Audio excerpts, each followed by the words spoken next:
have it in the summer. That's it. I like it though. True. I like the chaos that is like Montreal construction. Like when you're coming into the city and the highways all turn up and you're like going through like this weird Middle Earth kind of section. It's like preparing you for what you're getting into. You know what I mean? Like it's just like getting your mindset to just being like, we're not in the same. You're like, not in English Canada anymore. No, you're in Montreal. Get ready. Different world. Get ready for a different vibe. Constantly throwing you for a loop. Yeah. You thought you knew the way downtown. We've changed it. No, we've changed it. That road, it doesn't exist anymore. It's gone. Yeah. We exploded it. Oh, Did you want not? to drive through this lane? Well, it's also submerged in ice and water. So don't make a left-hand turn, or do. We don't care. So with that in mind, do you think that's one of the reasons why the city council recently dubbed Montreal a heavy metal city? Did you guys hear about that? Oh. Yeah, I think it's because official you now. guys have the craziest bangers. You I would say still- Quebec in general. Yeah. Quebec in I general, can't yeah. just give it to Montreal, because Quebec City also bangs It's true. hard. But they all come down to Montreal eventually, apparently. Well, they're forced to. They get kicked out of their house and can't afford to live anywhere, so they have to come to Montreal. It's true. I guess so. Yeah. Or they're like, yeah, you know what? If I want to see any band, I probably should make that drive. Because, you know, it's only going to Toronto and Montreal. Speaking of Toronto, though, how would you compare the metal scenes of these two cities, Montreal and Toronto? I don't know. I would say, like, they're both good. I think there's both, like, sick things coming out of, like, both cities. I think like Montreal and Quebec have more like unapologetically unapologetic thrashers. Where, Like, in Montreal? in Montreal, yeah. I was just thinking band-wise, though. Yeah. I mean, you was can like- think of it in both ways, like both in terms of like the bands that come out of here and like the audiences, right? Yeah, It's Yeah, like- yeah, yeah. I think, like, I guess one would fuel the other. Yeah. You know? I think there's definitely more gnarly spaces here that, like, allow for, like, a better, not better, for just, like, I think there's, like, a cool scene for, like, bands to grow in, and it, like, is a little bit of a crustier environment, so you have, like, those cooler things. Like, I think just the fact that, like, Turbo House is, like, still like existing but also getting better. Like they keep moving to like a cooler space that's just like doing like It's never getting phased out. yeah. It's not getting torn down and turned into a condo. It's just like they're like, oh, we just need a bigger bar because like our shows are getting better. Whereas Toronto, it's just like, oh no, this like space closed because all of Kensington Market is getting demolished. Yeah.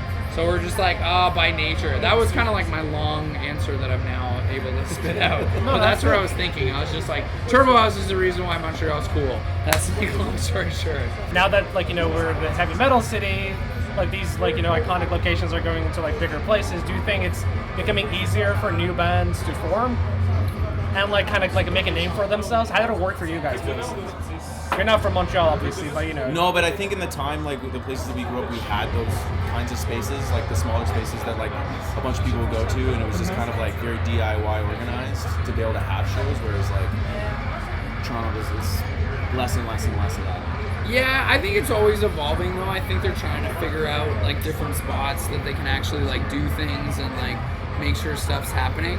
That's why I was like, I feel like it's really hard to compare because to me like Toronto and Montreal are the like basically the two epicenters of like music in this country. Right. So I'm like, I don't even feel fair pitting them against each other because I think they both have such an advantage on like the rest of the country. Yeah. Right. Like it's like, man, it's no problem starting a band in Montreal or Toronto is like versus, Winnipeg or like Regina or like even Halifax where you're like so landlocked that you have to drive like so far to just even get to Quebec City to like play a show.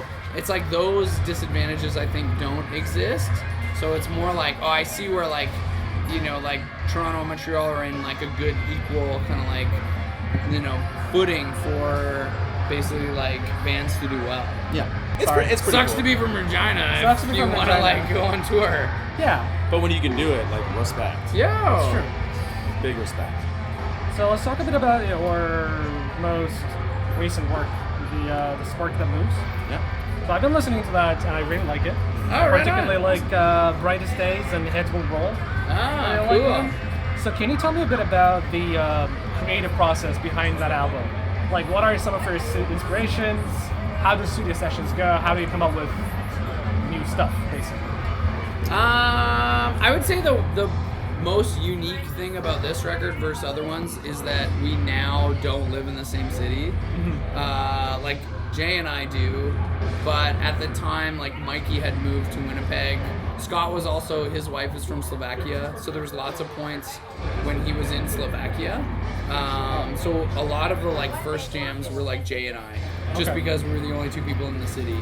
And then it was like, let's make, demos on our phone, and then we'll send them to the rest of the dudes. And that's how just like kind of organically things evolved. But I think it also made for a lot more conversation, like about like our band in general and like what we should be doing with like new songs and like those kind of like inspirations where you're just like, why are we even making music at like year, like at this point or at that point, year 12? Yeah. Like we're just like, what is like, going on in terms of like making a sixth album? Because like really we don't need one. You know what I mean? Like there is that argument where you're just like, what are we adding? And if we are, it should be something really important and not just like, well, we did a record so we can play some festivals. Like, oh, we did like this so we have an excuse to like go and tour again. It's like, nah, because we could just tour like still. Like we could have just done the 10-year Hail Destroyer anniversary and that would have worked too. So it was kind of like calling bullshit on ourselves to just be like, if we are gonna write something, if we are gonna like put the effort into this new record, like we should like really make some like banger songs that are gonna get people stoked.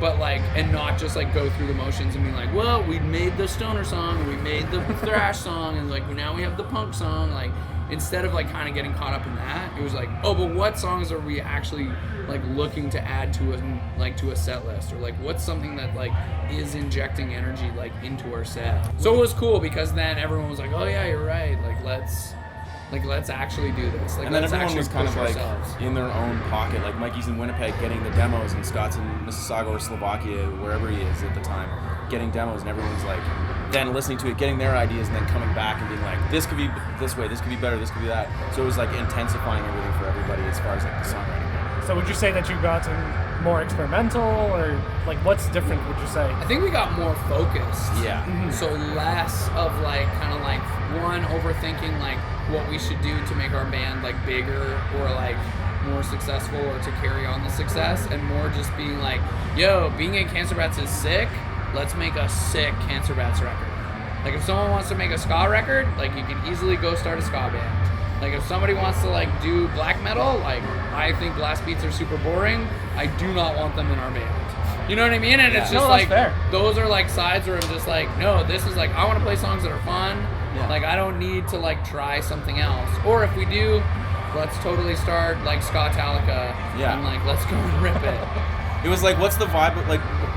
What gets us stoked to play live? Like one of the songs that we kind of do, and just like not copy the song, but just like sort of like what's the vibe of that whole thing, and try and just like keep that going. Yeah. Make the record like a show. And ideas that we've started to be like, oh, I love playing like Rats. Like what's a cool version where we could kind of like not even fix some of the mistakes, but like just change some of those like ideas. Like that was what went into Gatekeeper. Yeah. Was when we were jamming that. We were just like, let's have a cool like kind of stompy like song like that, but like where it has like a different kind of like goes a different way.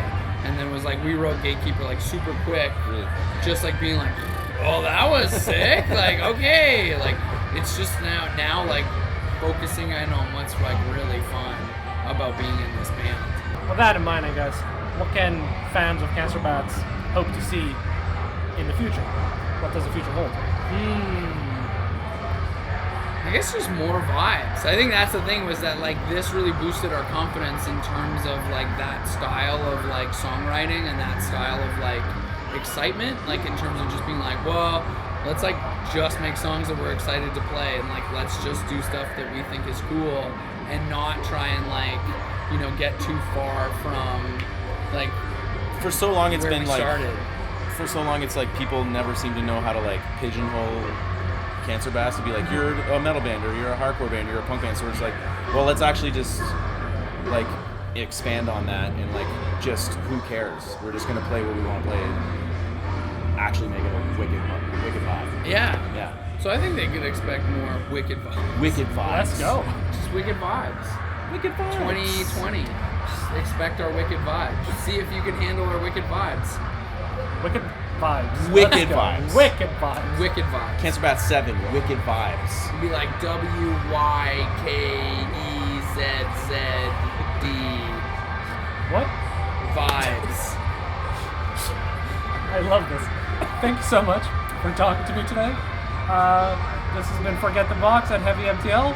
Well, I'm sorry, Heavy Montreal. And we'll be back with more. HVYMTL. Let's go. Thank you so much.